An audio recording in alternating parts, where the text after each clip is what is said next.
Datorren udalbatzan emakumeen etxea, Bilbon emakumeen etxea sortzea da proposatuko dugun proposamenetako bat, hain zuzen ere emakumeen parte hartze sozial eta politikoa bultzatzeko.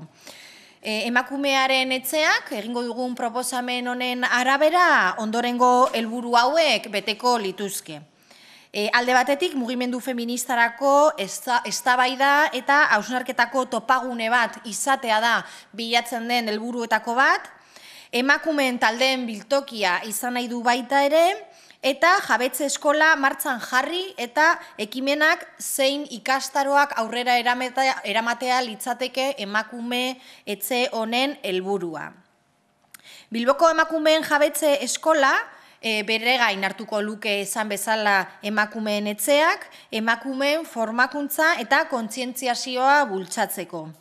Jabetze eskolak EAEko jabetze eskolen sareetako baten barnean kokatuko litzatekelarik.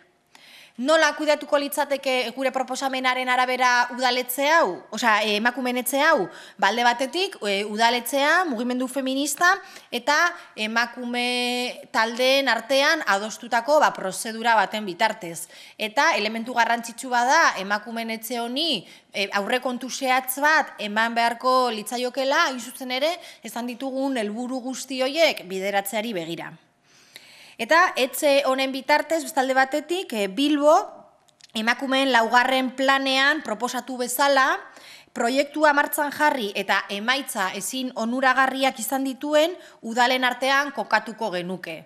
Ezagutuko duzuen bezala, jada, hainbat jabetza eskola martxan daude, besteak beste Basaurin, Getxon, Ermuan eta Ondarruan, eta beranduago baita ere beste batzuk ireki dira, Abadiñon, Durangon, Elorrion, Sestaon, Donostian, eta, udalerri hauetan, emakume etxe hauen emaitzak oso positiboak izan dira, eta horregaitik pentsatzen dugu Bilbo ezin dela atzean geratu, eta oso interesgarria litzatekela guztiontzako, bereziki Bilboko emakumeentzako eta mugimendu feministarentzako emakumeen etxe hau martxan jartzea.